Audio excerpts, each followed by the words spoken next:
Indo British advanced pain clinic నొప్పి మాయం surgery దూరం ఫర్ అపాయింట్మెంట్స్ 9155515563.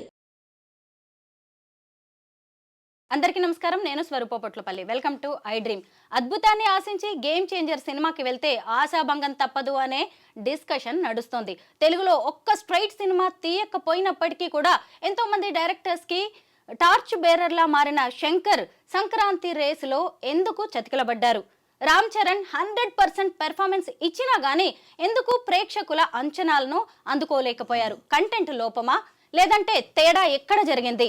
ఈ రోజుల్లో ప్రేక్షకులు కోరుకుంటున్న దాన్ని శంకర్ ఇవ్వలేకపోయారా?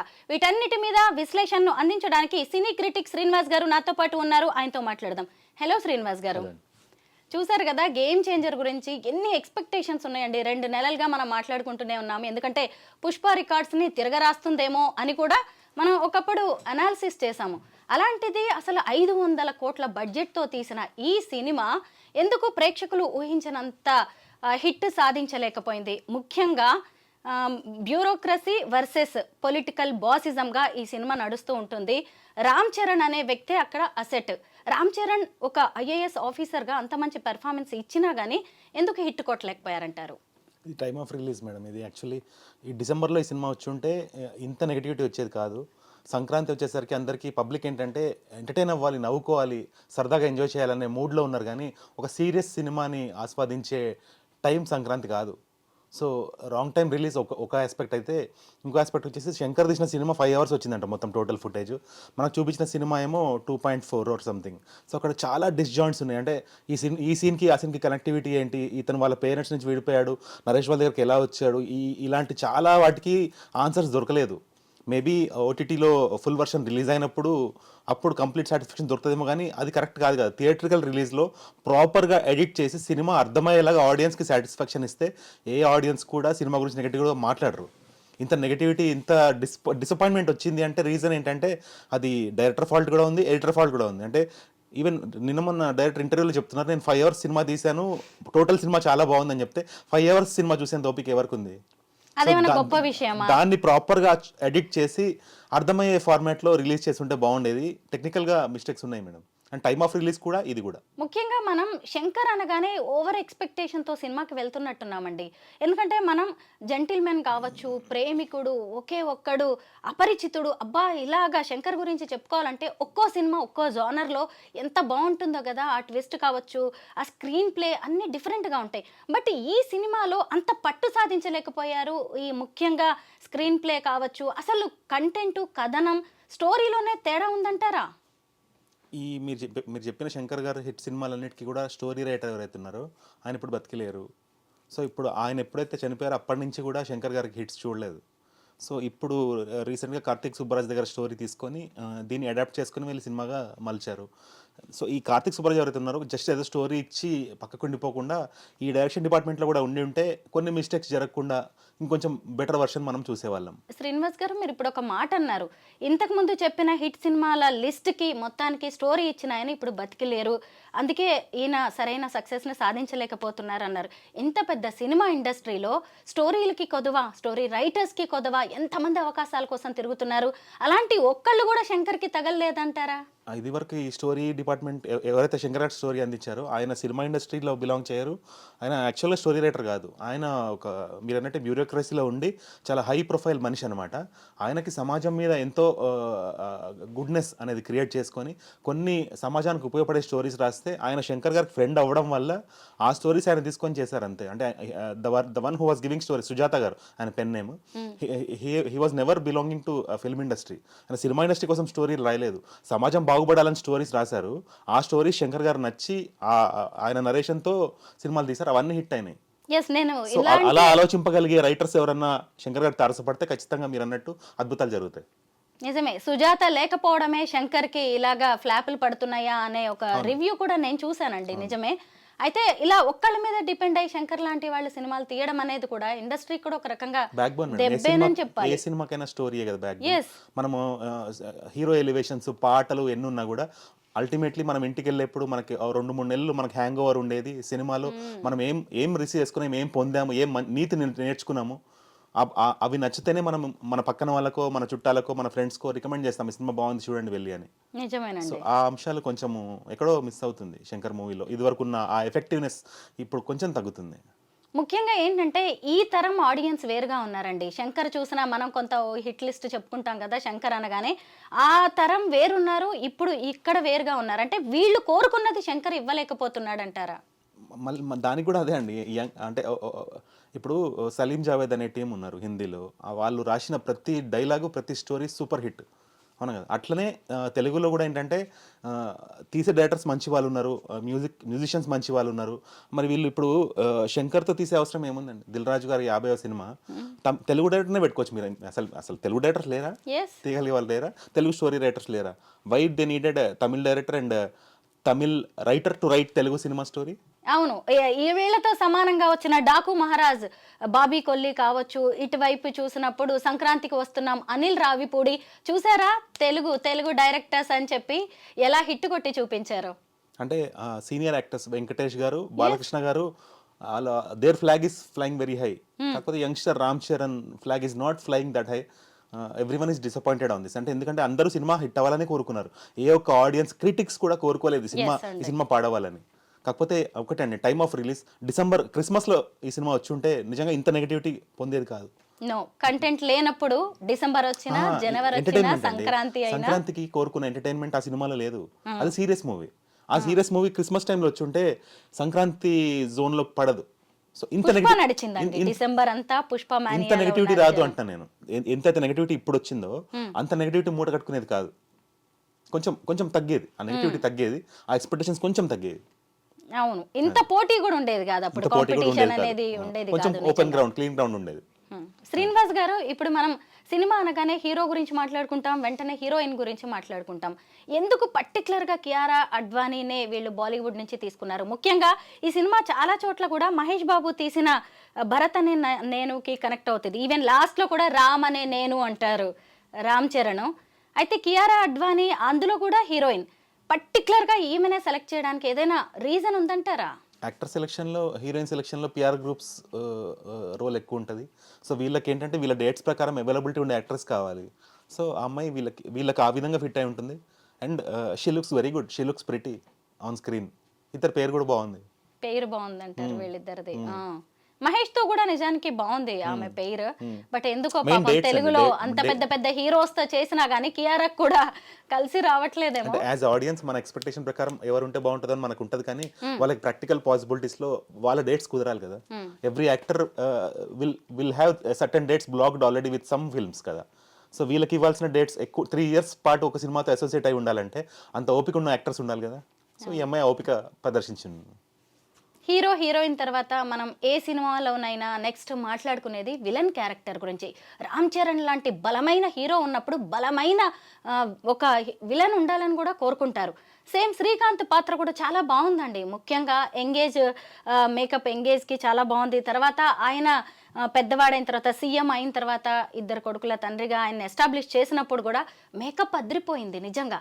మీరేమంటారు శ్రీకాంత్ విషయంలో? ఆయన చేసిన రోల్ మీకేమనిపించింది? ఆయన లుక్ చాలా బాగుంది, రిలేటబుల్ గా ఉంది. అంటే మనం రియల్ టైం పొలిటిషియన్స్ తోటి కంపేర్ చేస్తే కూడా మ్యాచ్ అవుతుంది. It's very Srikanth has did justice to his role. నేను గేమ్ చేంజర్ సినిమా చూసానండి. ఎందుకంటే ఇక గ్లోబల్ స్టార్ రామ్ చరణ్ వదిలేస్తామా ఈ సినిమాని, దట్టు సంక్రాంతి సీజన్. నాకు కూడా కొన్ని డౌట్స్ వచ్చాయి నిజంగా. అసలు నరేష్ ఫ్యామిలీ దగ్గరికి అంజలి దగ్గర నుంచి ఈ రామ్ నందన్ ఎలా వచ్చాడు, వాళ్ళు ఎలా పెంచారు అనేది సినిమాలో చూపించలేదు. ముఖ్యంగా అంజలి అనే క్యారెక్టర్ని ఇలా తల పక్కకు పెట్టి ఎందుకు చూపించాల్సి వచ్చింది? తీరా ఆవిడనేమో ఫేస్ హెయిర్ కట్ చేయించేసి కొంత గ్రే హెయిర్ తోటి పెద్దావిళ్ళలాగా చూపించడానికి ట్రై చేశారు. తీరా చూస్తే ఫిజిక్ అంతా చాలా యంగ్గా స్ట్రాంగ్గా కనిపించింది. ఇలాంటి చిన్న చిన్న లోపాలని శంకర్ లాంటి డైరెక్టర్ ఎందుకు వదిలేశాడంటారు? నేను ఇందాక చెప్పింది అదే మేడం. ఎడిటింగ్లో వాళ్ళు తీసిన సినిమా 5 hours వచ్చేసింది. ఆ 5 hoursలో ఏం పెట్టుకోవాలి ఏం పెట్టుకోవద్దు అనే ఆ సెన్స్ తోటి, కామన్ సెన్స్ ఎక్కడో పనిచేయలేదు ఎడిటింగ్లోనే మిస్టేక్ జరిగింది. అండ్ అమ్మాయి మీరు చెప్పిన అంజలి హెడ్ రైట్ సైడ్ టర్న్ అయి ఉంటుంది, హెయిర్ కట్ అయి ఉంటుంది. ఏంటంటే ఈ విధంగా హెడ్ సర్జరీ అయినప్పుడు హెయిర్ తీసేస్తారు. దాని తర్వాత కంటిన్యూస్గా ఇంజెక్షన్స్ కానీ మెడికేషన్స్ కానీ ఉన్న వాళ్ళకి హెయిర్ పెంచొద్దని చెప్తారు. సో ఇవన్నీ అవి మనకు జస్టిఫికేషన్ దొరకలేదు. మీరు అడిగిన మనకి మనం సర్ది చెప్పుకోవాల్సి వస్తుంది అందులో లేకపోయేసరికి. అలా అందరు చేయరు కదా. కొంచెం ఇంటెలెక్చువల్స్ ఇలా ఆలోచిస్తారు, ఓకే సాటిస్ఫై అవుతారు, కానీ జనరల్ ఆడియన్స్ ఉంటారు కదా, వాళ్ళకి ఏంటంటే everything should be open plate పెట్టాలి, వాళ్ళకి అయిపోవాలి, అలా ఉండాలి. కానీ అలా లేదు, అన్ఫార్చునేట్లీ అలా లేదు. మరి వీళ్ళు రాసుకునేప్పుడే ఆ ఫుటేజ్ని ఎస్టిమేట్ చేసి రాసుకుంటే బాగుంటుంది. ఆ రైటింగ్లోనేమో ఎక్కువ రాసేసుకొని 5 hours ఫుటేజ్ తీసి దాన్ని కట్ చేస్తే ఎంత ఇన్కంప్లీట్ ఫీలింగ్ వస్తుంది, అంటే అన్సాటిస్ఫైడ్ ఫీలింగ్తో ఆడియన్స్ బయటకు వెళ్తున్నారు. మీరు ఎవరిని కూడా ఆడియన్స్ చూడండి, తృప్తిగా బయటకు రావట్లేదు థియేటర్లోంచి సినిమా చూసిన తర్వాత ఒక సాటిస్ఫాక్షన్. అదే మీరు విక్టరీ వెంకటేష్ గారి సినిమా చూడండి, బాలకృష్ణ ఒక హైలో బయటకు వస్తున్నారు, సాటిస్ఫాక్టరీ హైలో బయటకు నిజానికి వస్తున్నారు. బాలకృష్ణకి ఇలాంటి ఎలివేషన్స్ హైలీ పంచ్ డైలాగ్స్ ఉంటాయి, కానీ ఈసారి ఆ డాకు మహారాజ్లో అది లేదు. గేమ్ చేంజర్లో మాత్రం విపరీతమైన ఎలివేషన్స్ అండి. అసలు స్టార్టింగ్లోనే రైల్వే ట్రాక్ మీద వాళ్ళని విలన్స్ని అందరినీ పెడతారు కదా, ఆయన కట్టేస్తాడు. ఆ తర్వాత హెలికాప్టర్ నుంచి వచ్చేసి ఇలా కోసేయడం, ఎక్కడన్నా అసలు ఎక్స్పెక్ట్ చేయగలమా అసలు అలాంటి సీన్స్? బోయపాటి ఎలివేషన్ అనుకున్నారు, కానీ ఇంకా చాలా బెటర్ గా ఉండొచ్చు. ఒక కలెక్టర్, ఇప్పుడు collector is something who can inspire the society, inspire the country youth also. So అలాంటి వాళ్ళకి ఇంట్రొడక్షన్ చాలా ఎడ్యుకేటెడ్ గా ఇచ్చి ఉంటే బాగుండేది. శంకర్ లాంటి డైరెక్టర్ ఇలా మాస్ గా ఒక సెగ్మెంట్ ఆఫ్ ఆడియన్స్ సాటిస్ఫై చేయడానికి ఒక లాంగ్ రన్ లో చూసే పబ్లిక్ ని వాళ్ళ దృష్టిలో పెట్టుకోలేదు. అది కొంచెం నాకు నచ్చలేదు. నాకు కూడా అలాగే అనిపించింది. అట్లా బనియన్లో లుంగిలో అలా కాదు, to show a collector first time on screen, show him properly. పైగా ఒక రికార్డు కూడా సాధించినట్టున్నారు, ఆ బనీన్ లుంగితో పెద్ద కట్అవుట్ పెట్టి ఒక చోట తీసేసారు. అది ఓకే, రికార్డ్ కోసం అన్నట్టుగానే ఏదో పెద్దది ఫ్యాన్స్ ఉత్సాహంతో పెట్టుకుంటారు. అవునండి.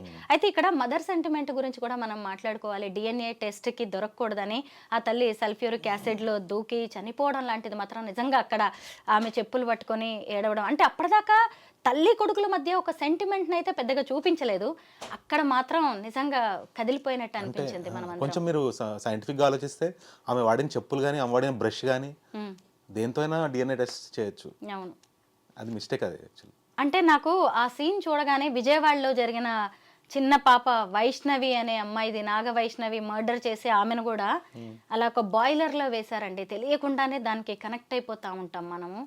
అయితే ఫైనల్ గా వచ్చినప్పుడు ఇద్దరు కొడుకులది, ఇంకా ముకుంద కొడుకులుగా వాళ్ళిద్దరిని చూపించడం అదొకటి కొంచెం మంచి ట్విస్ట్ లా అనిపించింది. శ్రీకాంత్ కొడుకులు కాదు వాళ్ళు అని.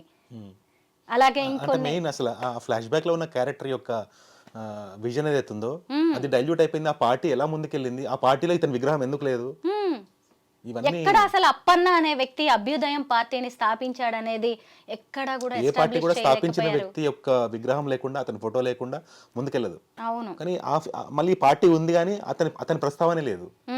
ఇలాంటి మిస్టేక్స్ చాలా ఉన్నాయి సినిమా. అవునవును, అంటే రియలిస్టిక్ గా కంటే కూడా సినిమాటిక్ గానే ఎక్కువగా ఈ సినిమాని రామ్ చరణ్ ని ఎలివేట్ చేయడానికి ట్రై చేశారు. ఎక్స్పీరియన్స్ లేని డైరెక్టర్ ఇలా తీస్తే అనుకోవచ్చు. శంకర్ లాంటి డైరెక్టర్, దిల్ రాజు గారు లాంటి ప్రొడ్యూసర్ ఉన్నప్పుడు ఇలాంటి మిస్టేక్స్ మనం ఎక్స్పెక్ట్ చేయము ఒక సినిమా నుంచి. 2024కి అది రిలీజ్ అవ్వాల్సిన సినిమా 2021లో మొదలైంది మొత్తం ఈ స్టోరీ అంతా. అయినా సరే 2024 నుంచి 25 సంక్రాంతికి ఏడాది టైం తీసుకున్నా కానీ పెద్ద నష్టం అయితే జరిగింది మొత్తానికి. అసలు శంకర్ లాంటి వ్యక్తి ఎక్కడో తడబడ్డారు గట్టిగా. ఆ టైం ఇదే సినిమాకి ఇచ్చారనేది కూడా ఆలోచించాలి. అది కూడా కరెక్టే, కొత్త పాయింట్ రైజ్ చేశారు మీరు. మధ్యలో ఇంకో సినిమా డిస్టర్బెన్స్, మధ్యలో భారతీయుడు 2 ఆ ప్రొడక్షన్తో కేసు, ఈ డిస్టర్బెన్సెస్ అన్నీ ఏంటంటే ఒక క్రియేటివ్ పర్సన్కి ఎప్పుడు కూడా చిన్న డిస్టర్బెన్స్ కూడా చాలా చాలా నాశనం చేస్తుంది వాళ్ళ మూడ్ని, వాళ్ళ మైండ్ సెట్ని, వాళ్ళ ఎగ్జిక్యూషన్ని. ఏ క్రియేటివ్ వర్క్లో ఉన్న వాళ్ళకైనా కూడా మైండ్ పీస్ఫుల్గా ప్లెజెంట్గా ఉంటేనే వాళ్ళు ఆహ్లాదంగా వర్క్ చేయగలుగుతారు, వాళ్ళు ఇచ్చే అవుట్పుట్ బాగుంటుంది. వాళ్ళని కొంచెం మీరు 1% డిస్టర్బ్ చేసినా వాళ్ళు 100% ట్రిగర్ అవుతారు. సో ఆ ట్రిగర్కి ఈ సినిమా మీద కనబడింది కొంచెం ఎఫెక్ట్. ఒక సొంత జిల్లాకే ఆయన మళ్ళీ వైజాగ్ కలెక్టర్గా రావడం, ఆ తర్వాత చీఫ్ ఎలక్టోరల్ ఆఫీసర్ అవ్వడం, ఎలక్షన్స్ ఆయన కండక్ట్ చేయడం, చివరికి వచ్చేసరికి మళ్ళీ రామ్ అనే నేను అనే ఇదంతా కూడా ఒక సినిమాటిక్గా చుట్టేసినట్టుగానే కనిపించింది. అసలు ఎక్కడికక్కడ ప్యాచ్లుగా సినిమా కనిపించింది. ఫైనల్గా ఇందులో జరిగిన మిస్టేక్స్ ఏమంటారు? ఎందుకు ఈ సినిమా ప్రేక్షకుల అంచనాలని అందుకోలేకపోయింది? థియేట్రికల్ గా వాళ్ళు చేసిన ఎడిట్ లో మిస్టేక్ ఉంది. 5 hours మూవీని ఆ 2.4 ఏదైతే వాళ్ళు డ్యూరేషన్ పెట్టుకున్నారో దాంట్లో చూపించలేకపోయారు ప్రాపర్గా. సో నాకు తెలిసి ఇప్పుడు ఇది ఓటీటీలోకి వచ్చిన తర్వాత కంప్లీట్ మూవీ రిలీజ్ అయితే ఈ చాలా కంప్లైంట్స్ అక్కడ ఉండకపోవచ్చు. ఎందుకంటే ఓటీటీలో మనకి టైం బౌండరీస్ లేవు, ఇంట్లో ఉండి చూస్తాం కాబట్టి ఎంతసేపు అయినా చూస్తారు ఆడియన్స్, పాజ్ నొక్కొని గ్యాప్ ఆఫ్ ఇంటర్వెల్ చూస్తారు కాబట్టి ఇవన్నిటికీ కూడా ఆన్సర్స్ ఓటీటీలో దొరకచ్చు. అండ్ దాని తర్వాత కూడా ఫ్యూచర్లో మనకి ఎలక్షన్స్ టైంలో మనం ఎప్పుడు కూడా పొలిటీషియన్స్ని గ్రేట్గా చూస్తాం, ఎందుకంటే వాళ్ళ కట్అవుట్స్ వాళ్ళవే హడావిడి ఉంటుంది. కానీ ఈ సినిమాలో ఒకటి మంచి ఏం చూపించారంటే గవర్నమెంట్ అఫీషియల్స్ ఎంత ఇంపార్టెంట్, ఈక్వల్ టు మినిస్టర్స్ వాళ్ళనే డామినేట్ చేసే స్టేజ్లో ఉంటారు, కానీ వాళ్ళు ఎక్కడ హైలైట్ అవ్వరు అనేది ఈ సినిమాలో మనకు మంచిగా అర్థమయ్యే అంశం. Thank you so much Srinivas గారు. నాకే కాదు ప్రేక్షకులకి ఉన్న చాలా డౌట్స్ని మీరు క్లియర్ చేశారని అనుకుంటున్నాం. గేమ్ చేంజర్ సినిమా మీద మంచి రివ్యూ ఇచ్చారు. అందరికీ నమస్కారం, నేను Swaroopa Potlapalli. Welcome to I dream. ఓ క్రైమ్ కథాంశంతో ముడిపడిన కుటుంబ కథా చిత్రం సంక్రాంతికి వస్తున్నాం. ఇందులో ఒక బ్రేకప్ లవ్ స్టోరీ కూడా ఉంటుంది. ఓ వైపు ఐశ్వర్య రాజేష్, ఇంకొక వైపు మీనాక్షి చౌదరి, మధ్యలో విక్టరీ వెంకటేష్. చూడ్డానికి అసలు ఈ కపుల్ని చూస్తేనే రెండు కళ్ళు చాలు అన్నట్టుగా అయిపోయింది. సంక్రాంతికి వస్తున్నామని చెప్పి హిట్ కొట్టిన సంక్రాంతికి వస్తున్నాం సినిమా గురించి రివ్యూ అందించడానికి సినీ క్రిటిక్ శ్రీనివాస్ గారు నాతో పాటు ఉన్నారు. ఆయనతో మాట్లాడదాం. హలో శ్రీనివాస్ గారు. హలో. అసలు సంక్రాంతికి వస్తున్నాం సినిమా ఇప్పుడు కాదండి, ఓ 2 నెలల నుంచి అందరి మనసుల్లో అయితే ఎప్పుడెప్పుడు ఈ సినిమా వస్తుందా అని ఎదురు చూసేలాగా, అసలు వచ్చిన రోజే ఎక్కడ కూడా టికెట్స్ దొరికే పరిస్థితి లేవు. ఈ సినిమా బ్లాక్ బస్టర్ ఎలా అయింది, దీనికి ఉన్న ప్లస్ పాయింట్స్ ఏంటంటారు? మూవీ వచ్చేసి ఇది ఒక స్ట్రెస్ బస్టర్ మూవీ అండి. ఏ ప్రొఫెషన్కి చెందిన వాళ్ళైనా, డాక్టర్ కావచ్చు, కార్పొరేట్ కావచ్చు, టీచర్స్ కావచ్చు, ఎనీ ప్రొఫెషన్ వాళ్ళు మీరు ఈ ఫ్యామిలీ అందరితో ఈ సినిమాకి రండి, మీ అందరి స్ట్రెస్ వదిలిపోద్ది.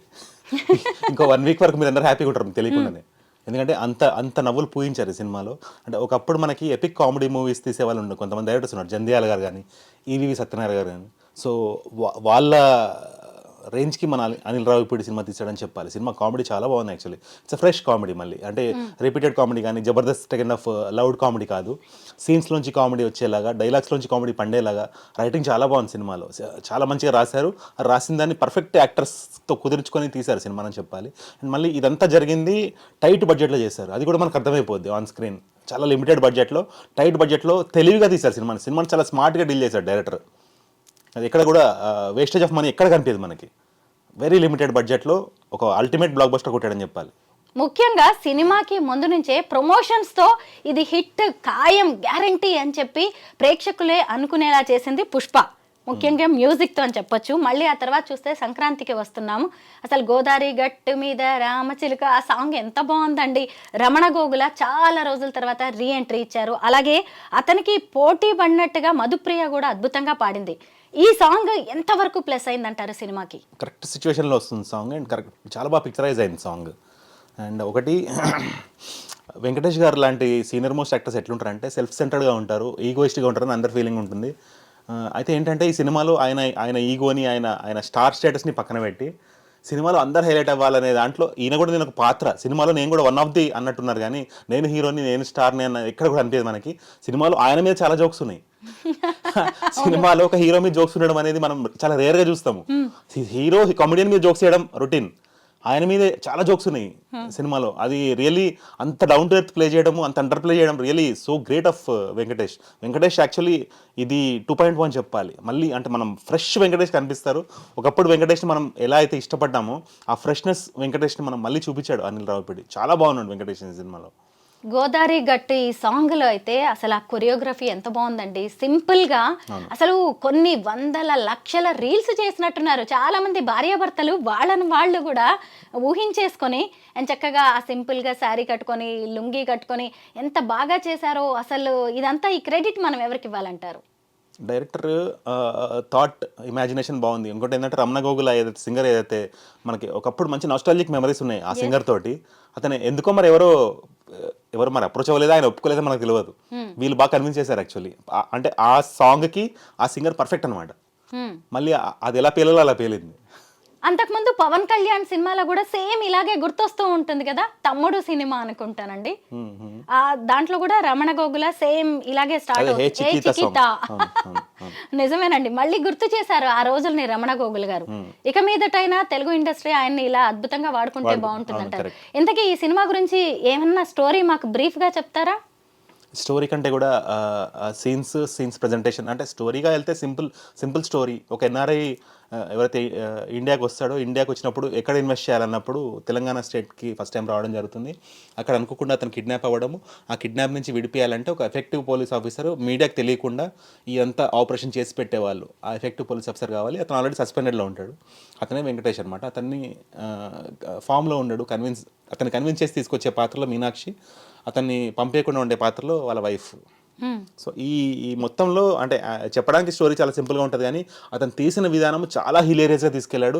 ప్రతి సీన్లో కామెడీ పండేలాగా, సెన్స్ ఆఫ్ హ్యూమర్ ఉండేలాగా. అంటే చిన్న పాత్ర, ఇంట్లో చిన్న పనోడు పాత్రతో కూడా వెంకటేష్ని సెంటర్ ఆఫ్ అట్రాక్షన్గా పెట్టి అతనితో ఉండే ఎవ్రీ వన్స్ కమ్యూనికేషన్లో కామెడీ ఉండేలాగా. మురళీధర్ క్యారెక్టర్ మామయ్య గారు లాగా every comedy generating, every character in the movie is creating comedy. అది చాలా బాగుంది యాక్చువల్లీ. భార్య భాగ్యం క్యారెక్టర్లో ఇటు ఐశ్వర్య రాజేష్, ఇటువైపు మీనాక్షి పోలీస్ ఆఫీసర్గా మీనాక్షి చౌదరి ఎంత బాగున్నారు కదా. అసలు ఇవి చూస్తుంటే ఇంట్లో ఇల్లాలు వంటింట్లో ప్రియరాలు, అలాగే నాగార్జున సినిమా ఆవిడ మావిడే లాంటివి కూడా వచ్చాయి. అసలు వాళ్ళ మధ్య వచ్చిన కాంబినేషన్ సీన్స్ ఎంత బాగున్నాయండి, పాత లవ్ స్టోరీ అవన్నీ. అంటే ఈ సినిమాలో రిలేటబిలిటీ చాలా ఎక్కువ ఉంది. న్యాచురాలిటీకి దగ్గరగా పెట్టారు. సినిమాటిక్గా వెళ్ళలేదు సినిమా, ఆల్మోస్ట్ రియలిస్టిక్గా. అంటే చాలా మంది హౌస్ వైఫ్స్ అమ్మాయి భాగ్యం క్యారెక్టర్తో కనెక్ట్ అయిపోతారు. ఆ విధంగా సినిమా చాలా పెద్ద సక్సెస్ అని చెప్పాలి యాక్చువల్లీ. ఈవెన్ మీరు అన్నట్టు టికెట్స్ దొరకట్లేదు ఫ్రాంక్లీ. ఒక 1 వీక్ వరకు నాకు తెలిసి major segment of audience wait చేయాలి సినిమా చూడాలంటే. గేమ్ చేంజర్కి అయితే అలా చూడగానే ఇలా టికెట్స్ దొరికాయి, డాకు మహారాజ్కి కూడా దొరుకుతున్నాయి. తర్వాత ఈ సినిమా మాత్రం హౌస్ఫుల్ అనమాట, ఎక్కడ చూసినా. ఇంకో మీరు అన్నట్టుగానే ఓ వారం రోజులు ఇది నడిచేలా ఉంది. అయితే అసలు ప్రమోషన్స్లో కూడా యాక్ట్ చేసామంటే చేసామో మా పని అయిపోయిందని కాకుండా ప్రమోషన్స్లో ఈ ముగ్గురు ఎక్కడా తగ్గలేదండి. అసలు ఎంత బాగా వాడేసుకున్నారో ప్రతి స్క్రీన్ని, ప్రతి స్టేజ్ని. అంటే ఇంట్లో ఎలా ఉంటారో అలా ఉన్నారు. నిజంగా మామూలుగా ఎక్కువ రిజర్వ్డ్గా ఉంటారు వెంకటేష్ అనే వ్యక్తి. అలాంటిది వీళ్ళిద్దరిని చూసి కూడా చిన్నపిల్లల్లాగా ఉండి ఆయన ఎక్కువగా కామెడీ చేయడం, అంటే మీనాక్షి చౌదరి అండ్ ఐశ్వర్య. అంటే అదండి, ప్రొడక్ట్ ఎప్పుడైతే బాగుందో అది ఇచ్చే సాటిస్ఫాక్షన్ తెలియకుండానే కాన్ఫిడెన్స్ పెంచుతుంది. And Anil Ravipudi is good at ad film making. తనకి యాడ్ ఫిల్మ్ మేకింగ్ మీద కమాండ్ ఉంది. సో ఆ టాలెంట్ అంతా ఇతను ఏంటంటే ఈ సినిమాని ప్రమోట్ చేయడంలో బాగా వాడుకున్నాడు. ఎప్పుడైతే వెంకటేష్ లాంటి యాక్టర్ మనకి డౌన్ టు ఎర్త్ అనే హింట్ ఎక్కడ వచ్చేసిందంటే, పాటను డైరెక్ట్ తను పాడిన పాటను డైరెక్ట్ రిలీజ్ చేయకుండా అతను అనిల్ రావిపూడి దగ్గరకు వచ్చి నేను పాడతా అని చెప్పేసి, అది పిల్లలందరూ చిన్న పిల్లలు అది బాగా తీసేసుకున్నారు దాన్ని. అంటే ఇంకా ఇంట్లో అది పట్టుకున్నప్పుడు పిల్లలే ఫోర్స్ చేయడం ఆ సినిమాకి వెళ్ళామని పేరెంట్స్ ని. అవునండి, మా బాబు కూడా అడిగాడు. సో అక్కడ ఏంటంటే ఆ చైల్డ్ సెగ్మెంట్ కి ఎక్కేసింది సినిమా ఆ పాయింట్ ఆఫ్ టైం నుంచి. అట్లా డిఫరెంట్ ఏజ్ సెగ్మెంట్ ని ఎలా పట్టాలో సైకలాజికల్ అలా పట్టేశాడు అతను డైరెక్టర్. సో అది ఏమైపోయింది, ఇవన్నీ బుకింగ్స్ లో కనబడింది, అది రెవెన్యూగా కనబడింది. దిల్ రాజుకి ఏంటంటే ఏదైతే డిసప్పాయింట్మెంట్ విత్ గేమ్ చేంజర్ ఉందో అది మొత్తం తుడిపేసి సాటిస్ఫాక్షన్ జోన్ లో పెట్టింది సినిమా. ఈ సినిమా పొరపాటున కూడా గేమ్ చేంజర్ ఉంది కానీ పోస్ట్ పోన్ అవ్వకపోవడం నిజంగా ఆయన తీసుకున్న లైఫ్ లో best decision of his life. ప్రమోషన్స్లో అనిల్ రావిపూడి కూడా చాలా యాక్టివ్గా పార్టిసిపేట్ చేశారు. అలాగే మనం ఈ సినిమా గురించి చెప్పుకోవాలంటే ఈ ముగ్గురితో పాటు బుల్లిరాజ్ గురించి ఖచ్చితంగా చెప్పుకోవాల్సిందేనండి. మీరేమంటారు ఆ బాబు క్యారెక్టరైజేషన్ మీద? అంటే ఒకప్పుడు సుత్తి వీరభద్రరావు అనే క్యారెక్టర్ ఉండేది. అంటే మన అమ్మమ్మలకి నాయనమ్మలకి తెలుసు, మన ఫాదర్స్కి కూడా తెలిసి ఉంటుంది. సో అలాంటి ఒక క్యారెక్టరైజేషన్ ఉన్న ఒక చైల్డ్ ఆర్టిస్ట్ దొరకడము, వాడంత బాగా పర్ఫామ్ చేయడము, వాడికి వీళ్ళు ఇంత మంచి డైలాగ్స్ ఇవ్వడము, ఆ డైలాగ్స్ వాడు పలికే ప్రతి మాటకి పడి నవ్వుతున్నారు ఆడియన్స్. అది నాకు తెలిసి ఇప్పుడు థియేట్రికల్గా పెద్ద హిట్ అవుతుంది. తర్వాత ఎప్పుడైతే ఓటీటీలకు వస్తుందో అప్పుడు సంచలనం అవుతుంది. ఆ తర్వాత కూడా ఇది వాట్సాప్లో కామెడీగా మనం ఏంటి మేమ్స్ షేర్ చేస్తాం కదా, అట్లా వీడు అంటే ఇప్పుడు Brahmanandam is hero in memes category. ఇప్పుడు వీడు అవుతాడు నెక్స్ట్ నాకు తెలిసి. ఆ చిన్న పిల్లాడు అంటే వాడు లైఫ్ సెటిల్ అయిపోయిందని చెప్పాలి. ఇంకా వాడు చదువుకోడో తెలియదు, కానీ ఈ సినిమా ద్వారా వాడికి చాలా అవకాశాలు రాబోతున్నాయి. As a child artist he will be the best child artist award కూడా రావచ్చు నాకు తెలిసి. వాడి పేరు రేవంత్ యాక్చువల్లీ, మన సీఎం గారి పేరే. ఇప్పుడు ఇంకెవరు సీఎం గారి పేరు మర్చిపోరు వాడు చూసాక. పుష్ప, అవును, అల్లు అర్జున్ మర్చిపోయి పరిస్థితి ఏమైందో కూడా చూసాం కాబట్టి నిజమేనండి. ఇప్పుడు మర్చిపోరు, అస్సలు మర్చిపోరు. వాడు సీఎం గారి పేరుని సార్థకం చేశాడు ఆ పిల్లోడు. అవునా? ఇంకా చాలా బాగుంది వాడి క్యారెక్టరేషన్, చాలా బాగుంది. మళ్ళీ ఓవర్ బోర్డ్ వెళ్ళదు ఎక్కడ కూడా. అది సినిమా చూస్తే అర్థం, నేను చెప్పేస్తే రివీల్ అవుతుంది. ఓవర్ బోర్డ్ వెళ్ళదు, అసభ్యంగా వెళ్ళదు, నీట్ గా డీల్ చేశారు దాన్ని. ఇక మీదట ఐశ్వర్య రాజేష్ కి తెలుగు ఇండస్ట్రీ నుంచి మంచి అవకాశాలు వచ్చే ఛాన్స్ ఉందంటారా ఈ సినిమాతో?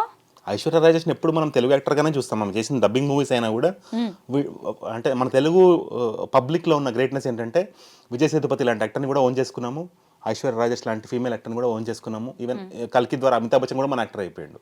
So that is the greatness of Telugu audience. We welcome. అంటే ఎప్పుడైతే వాళ్ళు ఒక తెలుగు సినిమాలో పార్ట్ అవుతారో వాళ్ళు మనలో కూడా పార్ట్ అయిపోతారు. అది ఆడియన్స్ గ్రేట్నెస్ అది. అవును. ఇంతకు ముందు కూడా అనిల్ రావిపూడి అలాగే విక్టరీ వెంకటేష్ కాంబినేషన్లో చాలా సినిమాలు ఉన్నాయి, దాదాపు అన్ని హిట్సే. అది ఇప్పుడు ఇంకో హిట్ చేరిందంటారా ఆ లిస్ట్లో? అంటే F2 చాలా బాగుండింది, F2 కంటే F3 కొంచెం తగ్గింది. అయితే ఇప్పుడు ఈ సినిమా వస్తుంది అని అనౌన్స్ అవ్వగానే ఖచ్చితంగా కంపారిజన్ F2 F3 అవుతుంది, అలానే ఉంటుంది కదా అని. కాకపోతే ఒకటి చూసుకోవాలి, అందులో 2 హీరోస్ని పెట్టారు. అంటే ఈ ఏజ్లో ఒక వెంకటేష్ లాంటి హీరోని సోలో హీరోగా పెట్టి ఇంత పెద్ద బ్లాక్ బస్టర్ చేయడం అంటే మామూలు విషయం కాదు. అంటే బాలకృష్ణ గారికి రన్నింగ్ హిట్స్ ఉన్నాయి, సో కాన్ఫిడెన్స్గా ఇన్వెస్ట్ చేస్తారు, కాన్ఫిడెన్స్గా తీస్తారు, సినిమా హిట్ అవుతుందన్న నమ్మకంతో. కానీ వెంకటేష్ గారికి ఈ కాన్సిక్యూటివ్ ఎంటర్టైన్మెంట్ జోన్లో హిట్స్ సోలో హీరోగా లేవు. సో ఇది మళ్ళీ ఆయన నేను ఇందాక రీలాంచ్ అన్నాను, అందుకే యాజ్ అ సోలో హీరోగా ఆయన మళ్ళీ ఆ ఈగో ఫ్యాక్టర్ని, ఆ సెల్ఫ్ సెంటర్డ్ ఫ్యాక్టర్ని పక్కన పెట్టేసి రీలాంచ్ చేసుకున్నందుకే ఇంత అద్భుతంగా సినిమా వచ్చింది. ఇంత అద్భుతంగా సినిమా వచ్చినందుకే ఇంత మంచి రిసెప్షన్ ఉంది ఆడియన్స్ నుంచి. మీనాక్షి చౌదరికి కూడా ఈ సినిమా ప్లస్ కదా, తన కెరీర్లో ఖచ్చితంగా ముందుకెళ్ళడానికి సంక్రాంతికి వస్తున్నాం బాగా యూజ్ అయ్యే అవకాశం ఉందంటారా? అంటే మంచి సినిమాలో కౌంట్ అవ్వడం అనేది ఒక హీరోయిన్కి ఎప్పుడు కూడా ప్లస్ పాయింటే కదా. అంతకుముందు బ్యాంక్కి సంబంధించిన ఒక సినిమా వచ్చింది కదా, దాంట్లో కూడా she played major role, same production house. ఇప్పుడు ఈ సినిమాలో కూడా అవునండి, గతంలో కూడా అమ్మాయి చేసిన సినిమాలు చాలా బాగున్నాయి. మొత్తానికి సంక్రాంతికి వస్తున్నామని చెప్పి మరీ హిట్ కొట్టింది ఈ జంట. Thank you so much Srinivas garu. అందరికీ నమస్కారం, నేను Swaroopa Potlapalli. Welcome to I dream. పాత కథల్నే కొత్తగా చెప్పడం లేటెస్ట్ ట్రెండ్. సంక్రాంతి బరిలోకి దిగిన డాకు మహారాజ్ సినిమా 2 రోజుల్లోనే 85 కోట్ల కలెక్షన్లను సాధించింది. ముఖ్యంగా ఇంజనీర్గా, నానాజీగా, డాకు మహారాజుగా 3 విభిన్న కోణాల్లో బాలకృష్ణ కనిపిస్తారు. సినిమా అంతా కూడా ఎక్కువగా బాలకృష్ణ, శ్రద్ధా శ్రీనాథ్ అలాగే వైష్ణవి క్యారెక్టర్ పోషించిన చిన్న పాప మీదే నడుస్తుంది. అసలు డాకు మహారాజ్ ఇంత పెద్ద బ్లాక్ బస్టర్ ఎలా అయింది? కంటెంట్ను నమ్ముకునే బాలకృష్ణ అలాగే బాబీ కొల్లి ముందుకు వెళ్లారా? వీటన్నిటి మీద విశ్లేషణ అందించడానికి నాతో పాటు సినీ క్రిటిక్ శ్రీనివాస్ గారు ఉన్నారు, ఆయనతో మాట్లాడదాం. హలో శ్రీనివాస్ గారు. అసలు నేను చూశానండి డాకు మహారాజ్, చాలా బాగుంది. నేను ఎక్స్పెక్ట్ చేయనంతగా, అంటే కొన్ని మనకు తెలిసిన సీన్స్ లా అనిపిస్తాయి, అంతలోకి ట్విస్ట్ కూడా వస్తూ ఉంటుంది. మీ రివ్యూ ఏంటి డాకు మహారాజ్ మీద? అదండి, సంక్రాంతికి ఏదైతే ఆడియన్స్ ఎక్స్పెక్ట్ చేసే పుష్కలమైన ఎంటర్టైన్మెంట్, మంచి హై ఇచ్చే మూమెంట్స్, మంచి మ్యూజిక్ అన్నీ కూడా, అంటే ఒక ఎంటర్టైన్మెంట్ సినిమా నుంచి ఏం కోరుకుంటారో, ఒక సీనియర్ యాక్టర్ నుంచి ఏం ఎక్స్పెక్ట్ చేస్తారో అవన్నీ కూడా పుష్కలంగా దొరికేసి ఓవర్ సాటిస్ఫైడ్గా ఆడియన్స్ బయటకు వస్తున్నారు సినిమా చూసి. సో ఆ జాయ్ అనేది చాలా విపరీతంగా షేర్ అయింది పబ్లిక్లో. ఆ ప్రీమియర్ షోస్ నుంచి స్టార్ట్ చేస్తే ఎవ్రీ షో హౌస్ఫుల్స్ వెళ్తున్నాయి, టికెట్స్ దొరకట్లేదు ఇప్పుడు పరిస్థితి. సో సంక్రాంతికి ఏదైతే హై కావాలో అది ఆ సినిమా పర్ఫెక్ట్గా డెలివర్ చేసింది. బాలకృష్ణకి ధీటుగా 3 హీరోయిన్స్ను పెట్టారండి. ఊర్వశి రౌతేలా దబిడి దిబిడి దబిడి దిబిడి సాంగ్తో మాత్రం ఆమె స్క్రీన్ ప్రెజెంట్ చాలా బాగుంది. ఆ తర్వాత ప్రజ్ఞా జైస్వాల్ అలా బాలకృష్ణ భార్యగా కూడా కరెక్ట్గా క్యారెక్టర్కి న్యాయం చేసింది. అసలు మనం ఇక్కడ ముఖ్యంగా మాట్లాడుకోవాల్సింది శ్రద్ధా శ్రీనాథ్ గురించి. ఓ మంచి హీరోయిన్ ఎందుకు ఇలా ఒక చిన్న క్యారెక్టర్ వేసింది అనే ఒక రివ్యూ చూశాను, కానీ అసలు ఆమె లేకపోతే ఈ సినిమానే లేదు. మీరేమంటారు శ్రద్ధా శ్రీనాథ్ క్యారెక్టర్ విషయంలో? అంటే కొంతమంది యాక్టర్స్ వాళ్ళ స్క్రీన్ ప్రెజెన్స్ చాలా బాగుంటుంది. అమ్మాయి డైలాగ్స్ లేకపోయినా ఆ కళ్ళతోటి ఎక్స్ప్రెషన్స్ అనేది మనము ఆడియన్స్ అటెన్షన్ తీసుకోగలిగింది. అమ్మాయి ఆ స్క్రీన్ మీద 5-6 యాక్టర్స్ ఉన్నా కూడా we could take her at, అమ్మాయి అటెన్షన్ తీసుకోగలిగాం మనము. నోటెడ్ అయింది అట్లా కూడా. అంటే 3 హీరోయిన్స్ ఉన్నా కూడా, లిమిటెడ్ స్క్రీన్ స్పేస్ ఉన్నా కూడా ఎవరి ఇంపార్టెన్స్ వాళ్ళకు ఉంది. సో ఆ విధంగా కూడా అందరికీ జస్టిస్ జరిగింది. అండ్ రెస్పెక్టబుల్ క్యారెక్టర్స్గా ఉన్నారు. ఒక అమ్మాయి పోలీస్గా ఉంది, ఒక అమ్మాయి ఏమో సబ్ కలెక్టర్గా ఉంది, ఒక అమ్మాయి ఏమో తనతో పాటు వర్క్ చేస్తూ ఆఫీస్లో ఉంది, ఒక అమ్మాయి ఏమో ఈ ఒక ఉద్యమంలాగా తను ఉంది. అంటే every character has respect. Women in commercial movie having respect is very good. Actually that's a welcoming change Telugu cinema industry. Srinivas గారు, మీకు శ్రద్ధా శ్రీనాథ్ని చూసినప్పుడు ఏమన్నా కంగనా రనౌత్ లాగా ఎక్కడైనా మీకు కనిపించిందా? ఆమె హెయిర్ స్టైల్ కావచ్చు, ఆమెని తీర్చిదిద్దిన విధానం ఎక్కడైనా కొంచెమన్నా టచ్ కనిపించిందా మీకేమైనా? అలా ఏం అనిపించలేదు. ఆ స్టోరీ పరంగా ముందుకెళ్ళింది కాబట్టి అర్థమవుతూ వెళ్ళింది ఆ క్యారెక్టర్ కూడా. సో ఎవ్రీ క్యారెక్టర్ చాలా ప్రాపర్గా ఎలివేట్ చేశారు, జస్టిఫై చేశారు అనిపించింది. అంటే కొన్ని సినిమాలు ఏముంటుంది అంటే ప్రతిదీ హీరోయిజంగా చూపిస్తారు. ఈ సినిమాలో అన్ని క్యారెక్టర్స్కి కూడా ఇంపార్టెన్స్ అనేది డివైడ్ చేసి మంచి పని చేశారనిపించింది నాకు. అంటే ఇది ఒక కొత్త రకమైన బాలకృష్ణ సినిమా అనిపించింది. జనరల్గా బాలకృష్ణ సినిమాలో హీరో ఎలివేషన్ అనేది ఓన్లీ బాలకృష్ణ మీద ఉంటుంది, కానీ ఇందులో సపోర్టింగ్ క్యారెక్టర్స్కి కూడా ఆ సిగ్నిఫికెన్స్, ఆ ఇంపార్టెన్స్ షేర్ చేయడం మంచి అనిపించింది. మాస్ మూవీస్ కి కేర్ ఆఫ్ అడ్రస్ గా మారిన డైరెక్టర్ బాబీ కొల్లి గురించి మాత్రం ఖచ్చితంగా మనం మాట్లాడుకోవాల్సిందేనండి. ఎందుకంటే అసలు ఎక్కడికక్కడ మనం స్టార్టింగ్ నుంచి కూడా ఒక తండ్రి కూతుళ్ళ ఎమోషన్ అనేది చూస్తాం సినిమాని. అంటే అప్పటిదాకా కూడా మనం చివరి క్లైమాక్స్ వరకు కూడా బాలకృష్ణ కూతురే ఆ అమ్మాయి అనుకుంటాం. కానీ అసలు ఎంత బాగుందండి స్క్రీన్ ప్లే, అసలు ఆ అమ్మాయి ఎవరు ఏంటి అనే దాన్ని అంత అద్భుతంగా బాబీ కొల్లి ఎలా తీర్చిదిద్దారంటారు? ఇందులో మీరు అబ్జర్వ్ చేస్తే మ్యాక్సిమం సీన్స్లో బాలకృష్ణ సీరియస్నెస్ ఉంటుంది, రౌద్రరసం ఉంటుంది యాక్చువల్లీ. కానీ ఆ పాపతో ఉన్నప్పుడు మాత్రం we see a smiling face. యాక్చువల్గా ఆడియన్స్ కూడా ఏంటంటే అది female audience, male audience, children audience ఎవరైనా కూడా సినిమాలో ఎక్కువ హీరోతోటి కనెక్టివిటీ ఏర్పడుతుంది. ఫస్ట్ అంటే ప్రైమరీ కనెక్టివిటీ సినిమాలో హీరోతో కనెక్ట్ అవుతాం కాబట్టి ఆ హీరో మనకి నవ్వుతూ ఆనందంగా కనిపిస్తే మన జీవితంలో ఏదో ఆనందం నిండిపోయినట్టు ఫీల్ అవుతాం మనం ఆడియన్స్ పర్స్పెక్టివ్లో. సో ఎంతసేపు అయితే ఆ స్క్రీన్ మీద చిన్న పాపతో అల్లరి సీన్స్ ఉన్నాయో అవన్నీ కూడా ఆడియన్స్ మనసులో, గుండెల్లో ఆనందం నింపేసే పని చాలా పుష్కలంగా చేశాయి. సో ఆ విధంగా చాలా సక్సెస్ అయినట్టు చెప్పాలి. అండ్ ఏవైతే రౌద్రరసం అనేది ఎక్కడైతే సెకండ్ హాఫ్ ఫ్లాష్ బ్యాక్లోకి వెళ్తుందో సినిమా, అక్కడ main crux of the story open అయినప్పుడు ఆ సీరియస్ సీన్లో ఆయన మెట్ల మీద కూర్చొని ఆ ఎమోషన్ పండించేప్పుడు నిజంగా అంటే ఒక మనిషిని ఇలా ఎత్తి చంపేయడం అనేది తెలియని సాటిస్ఫాక్షన్ ఇచ్చింది ఆడియన్స్కి, వీడు చచ్చిపోవడమే కరెక్ట్ అని. అవునా కదా? ఆయన మెట్ల మీద పండించిన ఎమోషన్కి నెక్స్ట్ సీన్లో అది ఉండడం అనేది చాలా జస్టిఫికేషన్. అంటే ఈ సినిమాలో వైలెన్స్ ఉన్నప్పటికీ కూడా జస్టిఫైడ్ వైలెన్స్ ఉండడం వల్ల అది వైలెన్స్ అని ఎవరు పాయింట్అవుట్ చేయట్లేదు. సో ఈ విధంగా బాబీ ఒక సీనియర్ యాక్టర్ని ఎలా పర్ఫెక్ట్గా చూపించాలి, ఓవర్ ద మార్క్ వెళ్ళకపోకుండా, అంటే ప్రాపర్గా, అంటే ఒక న్యూట్రల్గా, అవసరమైనప్పుడు న్యూట్రల్గా, అవసరమైనప్పుడు హైగా ఎలా తీయాలో తీశాడు. అసలు భలే క్యాచ్ చేశాడు దాన్ని. నిజమే. ముఖ్యంగా శ్రద్ధా శ్రీనాథ్ ఒక చంబల్ జిల్లా కలెక్టర్గా మనకి బాగుంది, ఆవిడ కరెక్ట్గా సరిపోయారు. అయితే తర్వాత వచ్చేసి టీ కాఫీ ఇస్తున్నప్పుడు అబ్బా ఉత్తరాదిలో నిజంగా నేను రాజస్థాన్ వెళ్ళినప్పుడు కూడా చూశాను, ఒక సర్పంచ్, ఆమె పేరుకే సర్పంచ్, వెనకంతా నడిపించేది భర్త. అసలు ఆమె ఒక సంతకం చేయడానికి మాత్రమే పనికొస్తుంది, ఇంట్లో మళ్ళీ గేదెల్ని చూడడం, వంట చేయడం, అలాగా. అమ్మో ఇక్కడ ఒక కలెక్టర్ పాత్ర కూడా ఇంతేనా, టీ ఇవ్వడానికే ఈమె పరిమితమైందా అనిపించింది. కానీ సినిమా మొత్తాన్ని మలుపు తిప్పే క్యారెక్టర్ అంటే శ్రద్ధా శ్రీనాథ్దే. అసలు ఈ క్యారెక్టరే బలమంటారా సినిమాకి? అదే అండి, అంటే ఇక్కడ రెండు, ఒకటి ప్రొఫెషనల్ లైఫ్, ఒకటి పర్సనల్ లైఫ్. ప్రొఫెషనల్ లైఫ్లో ఆమె బాగా చదువుకుంది కాబట్టి కలెక్టర్ అయింది. పర్సనల్ లైఫ్లో ఆ అమ్మాయి ఒకరిని ఇష్టపడింది, లవ్ మ్యారేజ్ చేసుకుంది ఇంట్లోంచి వెళ్ళిపోయి. సో ఆ అమ్మాయి లైఫ్లో ఏవైతే కలెక్టర్ అయిందంటే ఎంతో చదువుకుంటే తప్ప చాలా అసలు అవ్వరు కలెక్టర్ అనే ఆ పోస్ట్ వరకు వెళ్ళడము.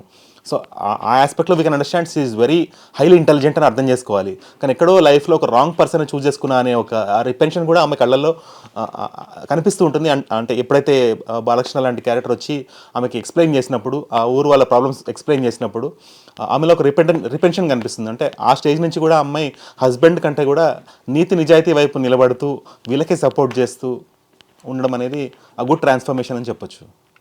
పైగా ఇంకా ఈ సినిమాలో ఇంకో ట్విస్ట్ కూడా చూడొచ్చు. అప్పటిదాకా ప్రజ్ఞా జైస్వాల్ తన తల్లిదండ్రులతో మాట్లాడుతుందేమో బాలకృష్ణని పెళ్లి చేసుకోవడం ఆమె తల్లిదండ్రులు, అంటే ఈ చిన్న పాప అమ్మమ్మ తాతగారు ఎవరైతే ఉంటారో వాళ్ళతో అనుకుంటాం. కానీ ఆ తర్వాత సినిమాలో ట్విస్ట్ చూసారా, శ్రద్ధా శ్రీనాథ్ కి కనెక్ట్ చేసిన విధానం కూడా ఎలా ఉందంటారు? అవును, నిజంగా చాలా బాగుంది. అది దట్స్ కమెండబుల్ ట్విస్ట్. ఆ ట్విస్ట్ సెకండ్ హాఫ్ ని హోల్డ్ చేసింది యాక్చువల్లీ. చాలా మంది ఆడియన్స్ కి పాప ఎవరనే క్వశ్చన్ మార్క్ లాస్ట్ వరకు హోల్డ్ అవ్వడం ఇట్స్ గుడ్ యాక్చువల్లీ. అన్నా అని చెప్పి శ్రద్ధా శ్రీనాథ్ బాలకృష్ణకి అంత చక్కగా కనెక్ట్ అయిపోవడం, అసలు ఆమె కోసం వస్తాడా లేదంటే ఆ టేప్ను తీసుకొని మళ్ళీ ఢిల్లీకి వెళ్తాడా అనేది కూడా మనం అందరం కూడా ఎదురు చూసాం. హీరో కాబట్టి ఖచ్చితంగా అక్కడికే వస్తాడు అనుకున్నాం. బట్ దాన్ని కూడా చాలా ప్లస్గా వాడుకున్నారు డైరెక్టర్. అటు ఆమెను కాపాడాడు, ఇటువైపు ఈ ఆడియో టేప్ని తీసుకెళ్లి మినిస్టర్ వెర్షన్ని వినిపించేసి ప్రజలకి న్యాయం చేశాడు. ఇక్కడ కూడా బాబీ కొల్లి తీసుకున్న డెసిషన్ ఎలా ఉందంటారు? మెయిన్ బ్రదర్ రిలేషన్ పెట్టామనేది చాలా మంది లేడీస్కి చాలా తెలియని హై ఇచ్చిన మూమెంట్ అది. అండ్ మనకి ఎప్పుడు కూడా ఏదైనా ఆపద వచ్చినప్పుడు సొసైటీ కోసం నిలబడే వాళ్ళు ఎవరైనా కూడా చాలా రెస్పెక్ట్ పొందుతారు. ఇప్పుడు మనకి కోవిడ్ అప్పుడు సోను సూద్ ఎలా అయితే, సోను సూద్ ఒక్కళ్ళే ఏం హెల్ప్ చేయలేదు, చాలా మంది హెల్ప్ చేశారు. కానీ సోను సూద్ చాలా ఎక్కువ పర్సనల్గా తీసుకొని హెల్ప్ చేశాడు యాక్చువల్లీ. అంటే చాలా సోర్సెస్ని కదిలించాడు ఒక మూమెంట్ లాగా ఇప్పటికి కూడా అందుకే అంత లైక్ చేస్తున్నారు ఆయనని.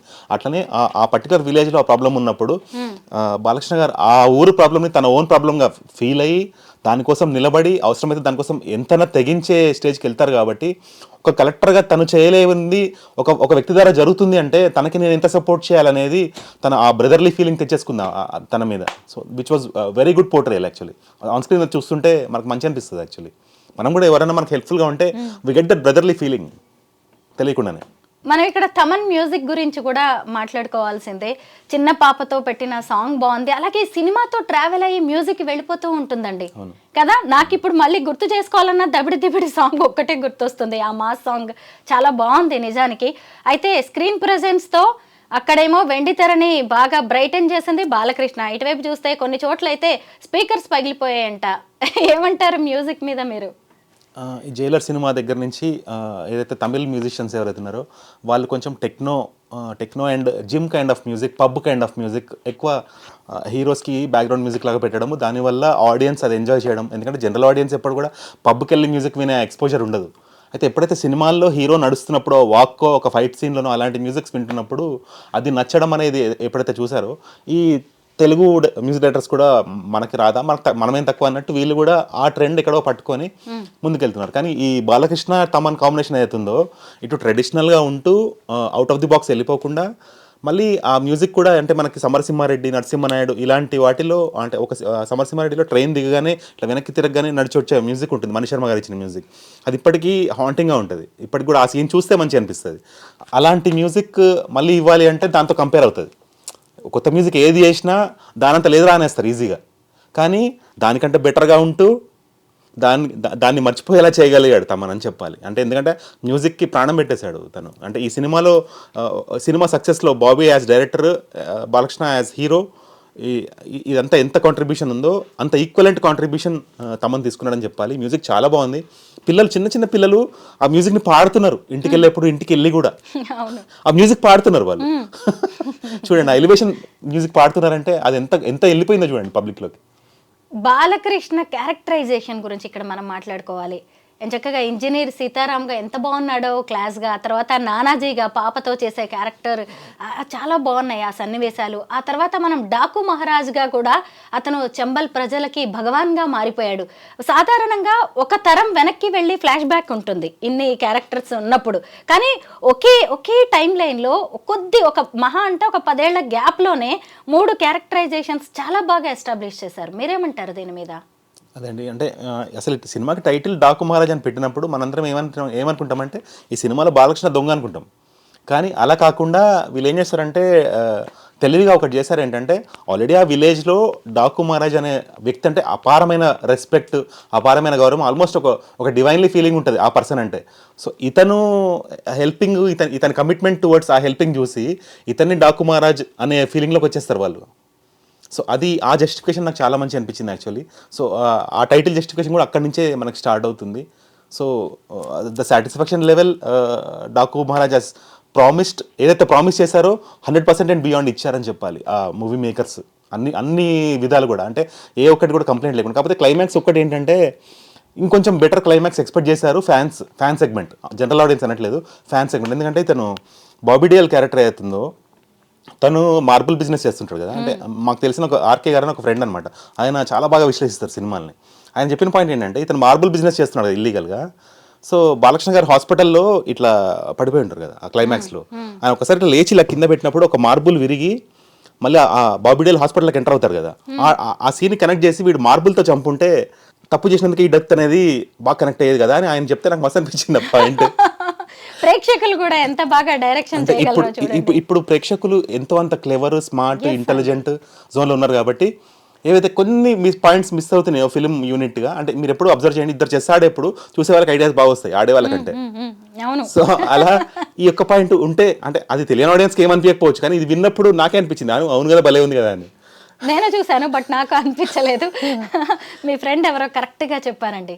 కరెక్ట్ అలా. అవును. కానీ సినిమాలో ఏ కంప్లైంట్ లేదండి. ఎంత సాటిస్ఫాక్షన్ ఇవ్వాలో అంత సాటిస్ఫాక్షన్ జనరల్ ఫ్యాన్స్ కి ఇచ్చారు. ఇంకోటి ఏంటంటే అన్ని రకాల ఆడియన్స్ కి నచ్చేలా తీశారు సినిమాని. అంటే ఒక స్పెసిఫిక్ ఏజ్ అని కాదు, ఆ చిన్న పాప సీన్స్ అన్ని కూడా ఏంటంటే చిన్నపిల్లలు ఈజీగా కనెక్ట్ అయిపోవడానికి ఛాన్స్ ఉంది ఆ సినిమా తోటి.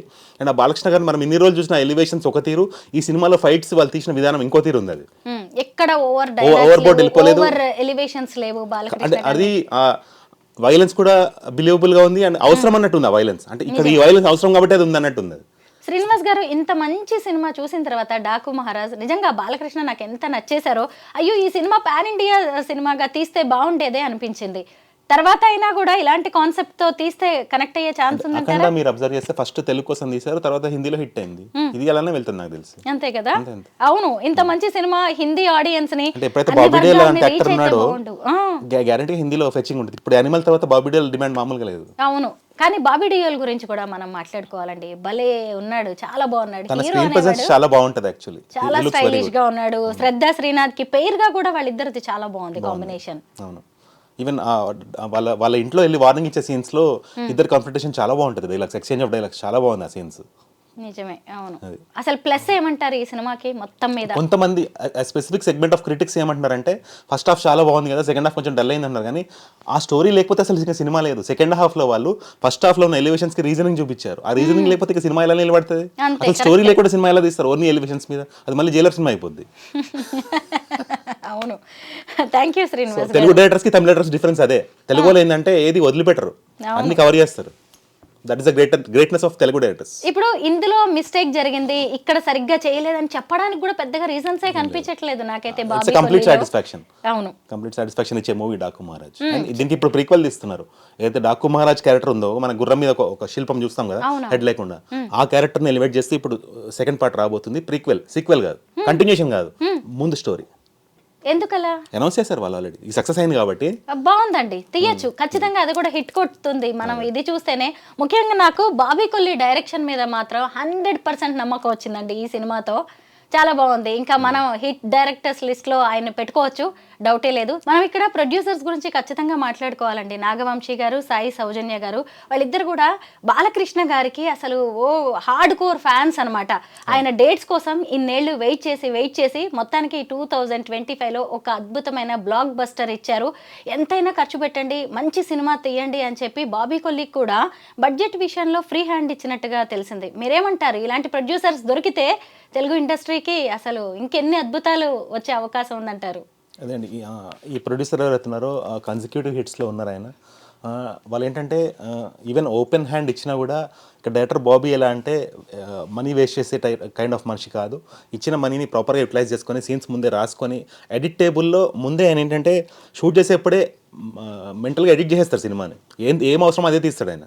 వేస్ట్ ఫుటేజ్ తీసి దీని ఎడిటింగ్లో పోతుంది అన్న విజన్ ఉన్న మనిషి కాదు. అంటే as per I know closely, Bobby is very good at technically editing the movie. ముందే ఎడిట్ చేసేసి అవే తీస్తాడు ఆయన.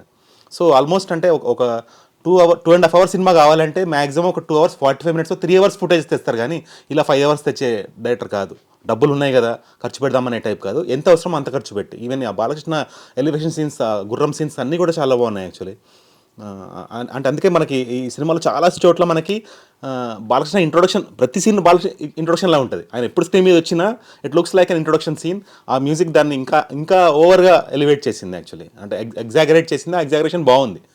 ఆ ఎగ్జాగరేషన్ మ్యాచ్ కానప్పుడు ఇదేంటి అనిపిస్తుంది మనకి. ఆ ఎగ్జాగరేషన్ ఆ యాక్టర్ మీద పడ్డం మ్యాచ్ అయింది యాక్చువల్లీ. అతనికి ఆ స్టామినా ఉంది కాబట్టి మోయగలిగిన. ఈవెన్ విత్ అన్స్టాపబుల్ షో ఎప్పుడుందో అప్పటి నుంచి కూడా బాలకృష్ణ గారు హౌస్ హోల్డ్ నేమ్ అయిపోయారు. ఒకప్పుడు బాలకృష్ణ గారికి ఏంటంటే ఫ్యాన్స్ని కొడతారని ఇలాంటివి వినేవాళ్ళం. ఇప్పుడు ఏంటంటే చాలా హౌస్ హోల్డ్, చాలా ఫ్రీ అండ్ ఓపెన్ అయిపోయారు ఆయన. దాంతో everyone is in literally love with Balakrishna. Actually Balakrishna అందరూ లవ్ చేస్తున్నారు.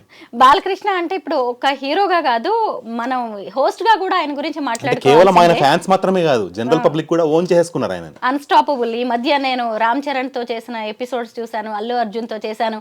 భలే ఉన్నారు. ఏ ఏజ్ వాళ్ళతో ఆ ఏజ్ కి తగినట్టుగా కనెక్ట్ అవ్వడంలో బాలకృష్ణ తర్వాతేనండి. మళ్ళీ వెంకటేష్ గారితో చేసిన ఎపిసోడ్ కూడా చూసాను. అవును, చిన్నపిల్లల్లో చిన్నవాళ్ళలా కలిసిపోతారు, పెద్దవాళ్ళతో పెద్దవాళ్ళలాగా, యూత్ లాగా కలిసిపోవడంలో బాలకృష్ణ గారి తర్వాతేనండి. అది that it self is a great quality of an actor actually. అలా ఉండి సెన్స్ ఆఫ్ హ్యూమర్ గా ఉంటే వాళ్ళతో మాట్లాడాలనిపిస్తుంది, వాళ్ళతో టైం స్పెండ్ చేయాలనిపిస్తుంది, వాళ్ళ సినిమా కూడా చూడాలనిపిస్తుంది. అవును, ఒక యాక్టర్ గానే కాదండి, ఒక హ్యూమన్ బీయింగ్ కి కూడా ఇలాంటి క్వాలిటీస్ చాలా అవసరం. ఉండాలి. అవును. Thank you so much Srinivas గారు. Yeah.